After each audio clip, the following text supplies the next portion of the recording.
अस्सलाम वालेकुम। आज की वीडियो में हम टेंसेस के बारे में पढ़ेंगे। तो आज हम 3 टेंसेस सीखेंगे। Simple past, simple present and simple future. तो सिंपल पास्ट से स्टार्ट करते हैं। Describes an action finished in the past.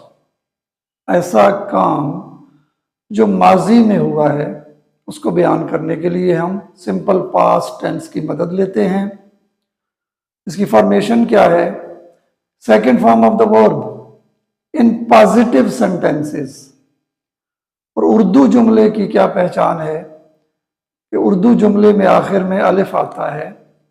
जैसे उसने खाना खाया, वो स्कूल गया। तो एग्जाम्पल देखते हैं। He helped us, second form of the verb, simple. I got it, second form of the verb. He bought a new car, second form of the verb. अगर हम सिंपल प्रेजेंट के positive जुमलों पे आए तो describes habits, daily routines and universal truth. तो simple present tense के अंदर 3 तरह के कामों को हम डिस्क्राइब करते हैं। जो हमारी आदत होती है, आदतन कोई काम करते हैं। किसी भी चीज की कोई डेली रूटीन होती है या बैनुल अक़वामी सच्चाई को जब हम बयान करते हैं तो प्रेजेंट इंडेफिनिट टेंस का सहारा लेते हैं। उर्दू जुमले में इसकी पहचान क्या है कि उर्दू जुमले में आखिर में ते अलिफ ता आता है। वो खाना खाता है, वो स्कूल जाता है, वो कपड़े पहनता है, वो वर्जिश करता है। ता के साथ है भी आता है क्योंकि प्रेजेंट टेंस है।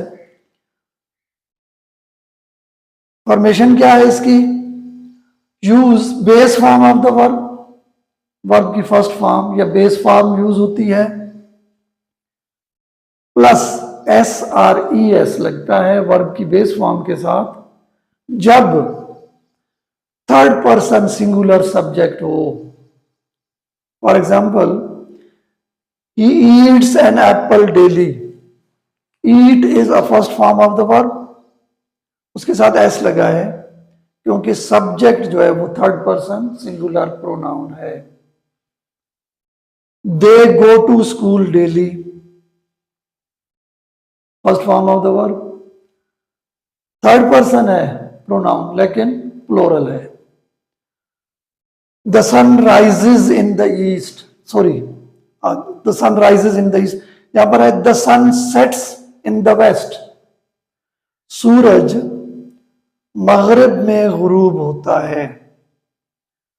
तो ये यूनिवर्सल ट्रुथ है, ये डेली रूटीन है और ये हैबिट है। He eats an apple daily. तो तीनों चीजों को बयान कर दिया गया है इन एग्जाम्पल्स के अंदर।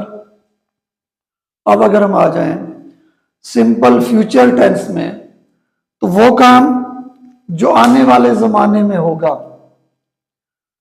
Express an action that will occur in the future.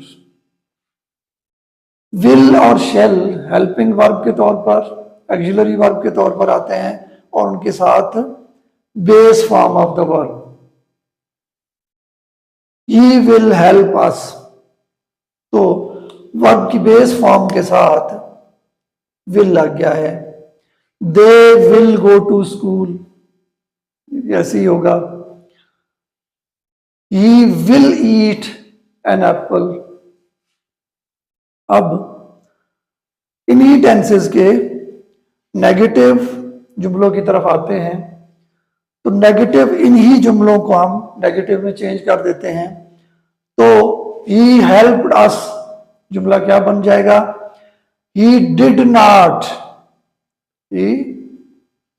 Not help us. अब सेकंड फॉर्म की जगह पे first form, base form of the verb आ जाएगी। क्यों कि did is a second form of do. I got it, I did not get it, I did not get it. He bought a new car. He did not buy a new car. He did not buy a new car. Present indefinite के अगर negative जुमलों में आए तो इन्हीं जुमलों को हम negative बना देते हैं। He eats an apple daily. He does not. He does not eat. अब ईट के साथ से एस खत्म हो गया है। क्यों? डू के साथ ई एस लग गया है। He does not eat an apple daily. They do not go to school daily. The sun sets in the west. The sun does not. The sun does not set in the west. यहां भी वही है कि helping verb के साथ जब E S लग जाता है तो मेन वर्ब के साथ से एस या ई एस खत्म हो जाता है। यहां पर भी, यहां पर हेल्पिंग वर्ब मौजूद है तो हेल्पिंग वर्ब के बाद नॉट लगा देने से जुमला नेगेटिव हो जाता है। कोई भी जुमला हो फ्यूचर इंडेफिनिट का तो हेल्पिंग वर्ब और वर्ब के दरमियान नॉट लगाने से जुमला नेगेटिव हो जाता है। अब अगर हम इंटेरोगेटिव जुमलों पे आए तो इसी जुमले को अगर हम इंटेरोगेटिव बनाएं, he helped us, did he help us, तो did he help us question mark लग जाएगा। जो हेल्पिंग वर्ब है वो जुमले के स्टार्ट में चला जाएगा।